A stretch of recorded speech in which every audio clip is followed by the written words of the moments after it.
डालकर 1 साल हुआ, अभी भी क्या हनीमून पीरियड में कांग्रेस गवर्नमेंट की दिशा दिख रहा है। अब तक वो बिल वापस, कोई भी जो एंटी पीपल पॉलिसीज बोल रहे थे, अब तक कांग्रेस के जो जब अपोजिशन में थे, अब तक उसके ऊपर एक भी काम नहीं किए।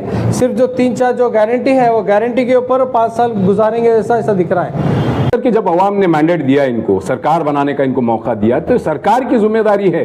आपने मैनिफेस्टो में बहुत सारी चीजें लिखी, लेकिन कम से कम वो गारंटीज से जरा बाहर आइए। वो गारंटीज आपकी वोटर्स को रुझा नहीं सकती, वो गारंटीज अवाम को कोई बेनिफिट दे नहीं सकती, वो गारंटीज किसानों को कोई फायदा नहीं पहुंचा रही, वो गारंटीज दलितों को कोई फायदा नहीं पहुंचा रही, वो गारंटीज मुसलमानों को कोई खास फायदा नहीं पहुंचा रही। जबकि एक फेस्टिवल जैसे माहौल के अंदर फार्मर्स अपनी जगह परेशान हैं, उनके बूढ़े जानवरों के ताल्लुक से या बकरा गाय भैंस के ताल्लुक से, तो उनके ताल्लुक से क्या गवर्नमेंट पॉलिसी लाई है? देखिए, सबसे पहले कांग्रेस गवर्नमेंट को जो कैटल स्लॉटर बिल बीजेपी की गवर्नमेंट में पास हुआ था, उस टाइम पर जब कांग्रेस अपोजिशन में थी, जब इस कैटल बिल जब पास हो रहा था, उस टाइम पे चाहे वो जेडीएस होंगे कांग्रेस होंगे, दोनों ने ये बिल का अपोज किया था। और अपनी गवर्नमेंट जब बनेगी 2023 में आते ही इस तरह के जो भी एंटी पीपल पॉलिसीज़ के जो बिल हैं वो वापस लेते बोल के बोले थे। लेकिन 1 साल होने को आ रहे हैं, अब तक वो कैटल स्लॉटर बिल होंगे, हिजाब का इशू होंगे, हिजाब का नोटिफिकेशन होंगे, फिर बाद में आपका 4% रिजर्वेशन होंगे। जो भी वायदे कर कांग्रेस गवर्नमेंट आई थी, वो कोई भी वायदे पूरा नहीं करे सो है। अब ये बकरीद के टाइम पर वो कैटल बिल स्लॉटर बिल जो उसमें ये जो कौ विजिलेंटीज हैं, उसमें उनको वो एक्ट ही इनको मजबूती देता है कि इस तरह के पकड़ सकते हो, और ऐसे पकड़ने वालों के ऊपर कोई कार्रवाई नहीं होना बोलकर एक्ट ही विजिलेंटी ग्रुप को उनको ताकतवर बनाता है। अब ऐसा अगर ताकतवर रहने के बाद उन्होंने वो काम करेंगे। चाहिए ये था कांग्रेस गवर्नमेंट को, जैसे ही अपनी गवर्नमेंट आने के बाद ये जो कैटल स्लॉटर बिल के बारे में इन्हों वापस लेते हूँ जो बोले, अब तक नहीं लिए। उसी का वही हो रहा है। अब तक 1 साल से कांग्रेस की गवर्नमेंट आकर 1 साल हुआ, अभी भी क्या हनीमून पीरियड में कांग्रेस गवर्नमेंट की दिशा दिख रहा है। अब तक वो बिल वापस, कोई भी जो एंटी पीपल पॉलिसीज बोल रहे थे, अब तक कांग्रेस के जो जब अपोजिशन में थे, अब तक उसके ऊपर एक भी काम नहीं किए। सिर्फ जो 3-4 जो गारंटी है, वो गारंटी के ऊपर 5 साल गुजारेंगे ऐसा दिख रहा है। तो बकरीद के मौके पर अब हम देखते हैं कि पीस कमेटी बना रहे हैं, अलग अलग कमेटी के बनाकर भी वेस्ट हो रहे हैं, क्योंकि राम सेना होंगे या बजरंग दल होंगे, ये गौ रक्षक दल के जो मेंबर्स होंगे, ये लोग अपना काम स्टार्ट किए हैं। तो आवाम से गुजारिश यही है कि हम जब कांग्रेस को गवर्नमेंट को जब हम वोट करके लाते हैं, लाने के बाद इनको हम सवाल भी करना है। जिताने के बाद हम खामोश रहेंगे तो इस तरह के हाल होंगे।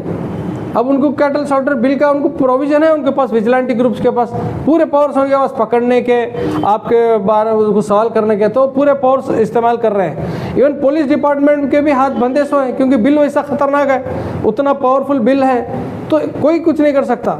लिहाजा कांग्रेस गवर्नमेंट की जिम्मेदारी ये है कि जल्द से जल्द इस तरह के जो भी बिल है, कैटल बिल हो, आपका 4% रिजर्वेशन हो, और हिजाब का जो नोटिफिकेशन है, जो भी चीज़ है उसको वापस लेना है इमीडिएटली। जो बोल के वोट लेकर गवर्नमेंट बनी है उसके ऊपर काम करना है। लास्ट टाइम हम कांग्रेस एमएलए गवर्नमेंट के घर के सामने ही खुद एहतजाज करें कि जो भी आपने वायदा किया है इसको पूरा निभाइए, बल्कि हम मैडम कनीज़ फातिमा के घर के सामने हम लोगों प्रोटेस्ट किए 3 महीना पहले।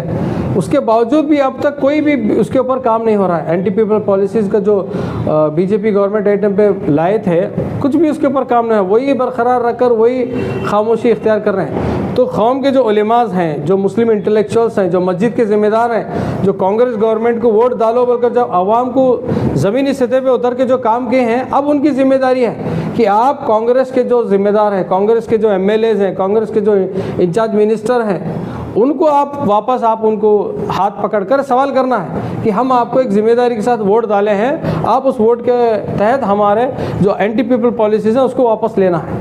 अब उसकी काम की ज़रूरत है। यही डिमांड यही है हमारा कि जो आपने वादे किए थे, खाली 3 जो गारंटी के बिल, जो 4 गारंटी जो आप लोगों ने किए हैं, उसके ऊपर ही नहीं रहना है। जो मेन मुस्लिम जो भी माइनॉरिटी खासकर, वो गारंटी को देकर वोट नहीं कर रहे हैं। हम लोग जो बीजेपी की जो पिछली गवर्नमेंट है, खासकर बम्बई की गवर्नमेंट में जो भी एंटी पीपल पॉलिसी, खासकर माइनॉरिटीज़ को लेकर जो बिल्स लाए हैं, उसके खिलाफ हम लोगों ने वोट किया था, ना कि ये गारंटीज़ को लेकर। खाली ये गारंटी का लॉलीपॉप हमारे को 1 साल से वही आप देते आ रहे हैं, अब वो लॉलीपॉप नहीं चलेगा। आप रियल गवर्नेंस करना है, जो जो भी एंटी पीपल बिल्स आए हैं उसको वापस लेना है। देखिए, सरकार ने तो बड़े बड़े वादे किए, बड़ी बड़ी हाँ की, लेकिन आज जो हमारे रियासत कर्नाटक के अंदर के जो हालत है, काउ विजिलेंटीज़ रहंदे या कोई दल वल रहंदे, उनको बहुत तक़वियत मिली है। ये तक़वियत मिली है चिल्ला पुकारी जब तक का रूलिंग में नहीं थे, तब तक का ये सब चिल्ला पुकारी चली सरकार की तरह। अब जो सरकार है, सिटिंग गवर्नमेंट, ये आज क्यों खामोश बैठी?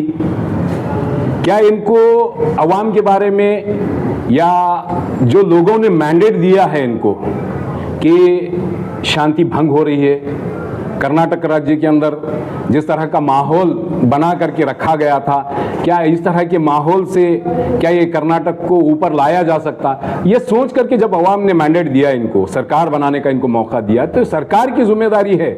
आपने मैनिफेस्टो में बहुत सारी चीज़ें लिखी, लेकिन कम से कम वो गारंटीज से ज़रा बाहर आइए।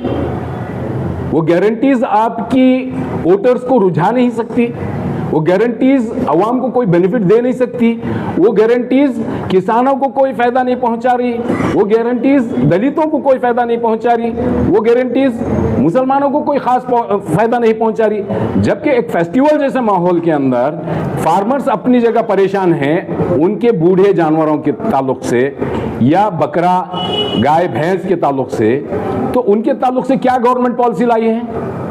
कोई पॉलिसी नहीं है। अब तक उन्होंने सिर्फ मैनिफेस्टो के अंदर जो बताया है, बस बताया ही है। हाँ, 5 गारंटी को लेकर के उन्होंने स्टेट की इलेक्शंस को, असेंबली इलेक्शंस को आगे बढ़ाया, विन करके सरकार बनाई। उसके साथ साथ 5 गारंटीज को लेकर के आंध्रा तेलंगाना के अंदर वावेला खड़ा किया गया, हत्ता के national level central government form करने के लिए भी इन्होंने जद्दोजहद की। तो मैं ये पूछना चाहता हूँ, ये 5 गारंटीज से लोगों ने मैंडेट नहीं दिया है। 5 गारंटीज तो एक अपनी जगह है, लेकिन ये फार्मर्स जो मेजॉरिटी है इस देश की बैकबोन जिसे कहा जाता है इकोनॉमिकल बैकबोन, उसके लिए क्या कर रहे हैं? और ये जो माइनॉरिटीज जो पहले भी परेशान थे बीजेपी की सरकार में, अब जो सेकुलर गवर्नमेंट जिसको हम समझ रहे हैं, वो सेकुलर गवर्नमेंट के अंदर भी अगर परेशान है, तो मतलब मुझे समझ में नहीं आता है कि गवर्नमेंट के लिए मैंडेट देने वाले अवाम क्या करेगी? अब किसके पास जाएगी? क्या एडमिनिस्ट्रेशन के पास जाने के बाद इसके सोल्यूशन है? नहीं है। इन्होंने बड़े बड़े वादे किए और इन्होंने यहाँ तक के कहा था कि हम फर्स्ट कैबिनेट के अंदर एंटी पीपल पॉलिसीज को हम उसके खिलाफ ये करेंगे। तो कैबिनेट, कितने कैबिनेट चाहिए?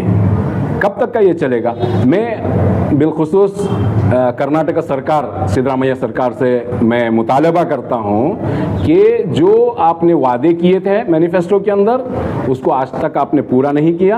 आप पूरा करने के लिए चला जाए। और मैं रिक्वेस्ट करता हूँ कि ईद को, ये फेस्टिवल को फेस्टिवल मनाने का मौका दिया जाए, ना कि कोई पकड़ धकड़ हरासमेंट करके मेंटली फिजिकली हरासमेंट करने का मौका दिया जाए और इस राज्य की शांति को भंग ना किया जाए। मैं ये मुतालबा करता हूँ। और ये भी अवामुन्नास से भी मैं मुतालबा करता हूँ कि आप अमन व शांति को मेंटेन करने के लिए, साफ सुथराई को मेंटेन करने के लिए आप जिम्मेदार हैं। आप लोग भी अपनी जिम्मेदारी निभाएं। बिलखुसूस मुसलमानों से मैं मुतालबा करता हूं कि आप लोग सफाई सुथराई मेंटेन करें, और कॉरपोरेशन से भी मैं मुतालबा करता हूं कि आप लोग भी अपनी जिम्मेदारी से अगर काम करेंगे तो ये जो गुलबर्गा डिस्ट्रिक्ट जो अमन जहां पे रहता है, शांति जहां पे रहती है, वो शांति बरकरार रहेगी।